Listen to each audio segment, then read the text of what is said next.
الفيفا يفاجئ الكاف بعقوبات ثقيلة على الجزائر بسبب خروقات حفل افتتاح الشان الجزائري. استفسر الاتحاد الدولي لكرة القدم الفيفا الكونفدرالية الأفريقية للعبة الكاف عن الخروقات التي شهدها حفل افتتاح بطولة إفريقيا للاعبين المحليين الشان الجزائر 2022 بسبب الأحداث التي شهدها والمتمثلة في إساءة الجمهور الجزائري للمغاربة، إلى جانب كلمة التي أدلى بها حفيد نيلسون مانديلا. وأوضح المصدر ذاته أن الكاف ستسلم نسخة من التقرير الذي يعده الكاتب العام ورئيس لجنة تنظيم بطولة إفريقيا للاعبين المحليين شمال الجزائر 2022 قبل الإعلان عن نتائجه وتحديد العقوبات التي سيتم اتخاذها في حق الجزائر.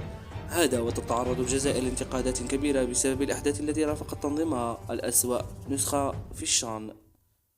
وبهذا نكون قد وصلنا إلى النهاية. لا تنسى الإعجاب بالفيديو والاشتراك بالقناة تشجيعا لنا، والسلام عليكم.